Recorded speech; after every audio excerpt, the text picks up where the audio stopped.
بسم اللہ الرحمن الرحیم۔ السلام علیکم ناظرین۔ 19 اپریل 2024 ہماری جو ویڈیو کا ٹاپک ہے وہ بیسیکلی ہے مہنگائی سے ریلیٹڈ۔ پاکستان میں مہنگائی کب تک جاری رہے گی اور کیا اس میں کوئی کمی کا امکان ہے؟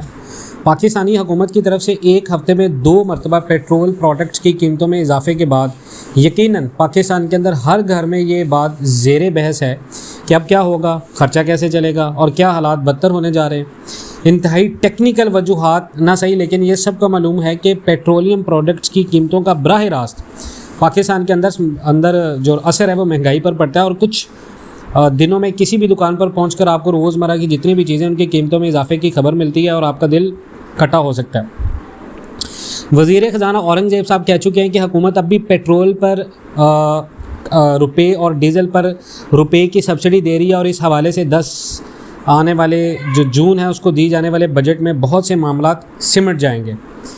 لیکن مسئلہ صرف پیٹرولیم پروڈکٹس کا نہیں ہے، بلکہ نیپرا کی طرف سے پاکستان میں اپریل اور مئی کے مہینے سے جو فی یونٹ اضافے کی منظوری ہے وہ بھی دے دی گئی ہے۔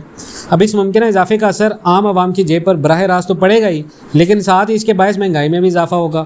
اس حوالے سے یقیناً ہماری طرح آپ کے ذہن میں بھی بہت سارے سوالات موجود ہوں گے کہ ہم نے ایسے ہی چند سوالوں کے جواب اگر اکٹھے کیے ہیں جو ظاہری سی بات ہے کہ آپ کے ساتھ شیئر کرنے جا رہے ہیں۔ اب سوال یہ ہے کہ پاکستانی عوام کو کن رجحانات کا سامنا کرنا پڑ سکتا ہے؟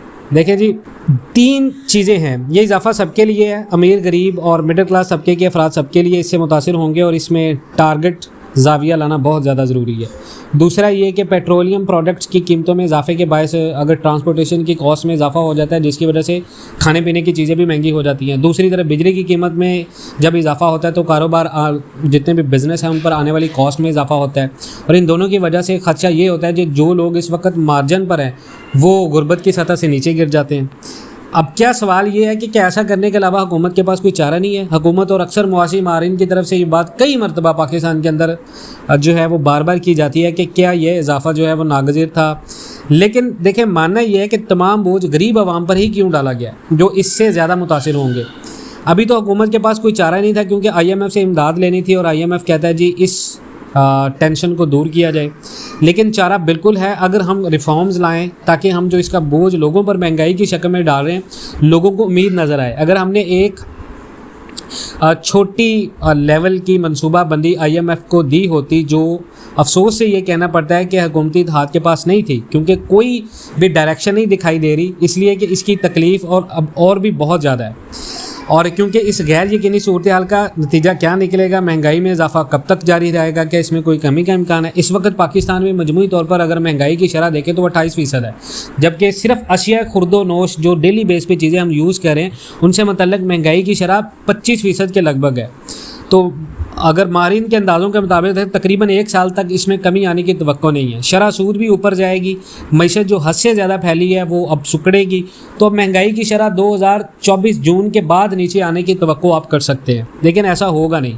اس کے گہرے معاشی اثرات بھی ہیں اور اس کے سیاسی اعتبار سے بھی اثرات دیکھنے کو ملیں گے، کیونکہ آپ دیکھ رہے ہیں کہ عوام کی طرف سے خاصاً سخت رد عمل آنا شروع ہو گیا ہے۔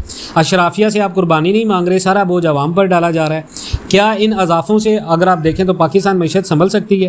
یہاں سمجھنے کی بات یہ ہے کہ معیشت کی جو شرح ہے وہ اس وقت 4% ہے، لیکن پاکستان کا اصل چیلنج پاکستان کے بڑھتے خسارے ہیں، یعنی ہماری امپورٹ زیادہ ہیں، ہماری ایکسپورٹس کم ہیں، جبکہ دوسری طرف ہمارے خرچے زیادہ ہیں لیکن ریونیو کم ہے۔ وہ یہ سٹیبلٹی ہے جو IMF کر رہا ہے۔ معیشت پر تو اس کا منفی اثر پڑے گا، یعنی معیشت سکڑے گی، لیکن ہمارے خسارے بھی تو کم ہونا۔ پاکستان کو چاہیے کہ وہ معاشی ترقی کے لیے بڑی ریفارمز حکمت عملی بنائے۔ ہم ہر 5 سال کے بعد IMF کے پاس اسی وجہ سے جاتے ہیں، جب تک ہم معیشت کا سٹرکچر نہیں بدلیں گے، خساروں میں کمی نہیں لائیں گے، ہم اسی چکر میں پھنسے رہیں گے۔ تو معیشت کا سٹرکچر کیسے تبدیل کیا جا سکتا ہے؟ دیکھیں جی، ہماری آبادی بڑھ رہی ہے لیکن ہمارے ریئل سیکٹرز کی جو پیداواری کیپبلٹیز ہے وہ نہیں بڑھ رہی۔ آبادی بڑھنے کی وجہ سے جو کنزپشن میں اضافہ ہوتا ہے تو ہمیں چیزیں امپورٹ کرنی پڑتی ہیں۔ جب ہم امپورٹ کرنے جاتے ہیں تو اس کے لیے ڈالر چاہیے ہوتے ہیں، ڈالر آپ کے پاس ایکسپورٹ سے آتے ہیں۔ ایکسپورٹس میں اضافہ تب ہوتا ہے جب انویسٹمنٹ میں اضافہ ہو رہا ہو اور وہ پروڈکشن سیکٹر میں جائے۔ ہم ایک انڈسٹریل اکانومی بن کر رہ گئے، نہ کہ پروڈکشن۔ کیونکہ پروڈکٹیو جب ہمارا امپورٹ پر انحصار دن بہ دن بڑھتا جائے گا، ہمارے پاس فوریکس ریزرو نہیں ہوگا، ہمیں اسٹرکچر میں تبدیلی لانی پڑے گی، زراعت میں ویلیو ایڈیشن لائیں، ہماری ٹیکسٹائل انڈسٹری کپڑے کے بجائے سوٹ بنائے تاکہ ہمارے فوریکس ریزروز میں اضافہ ہو۔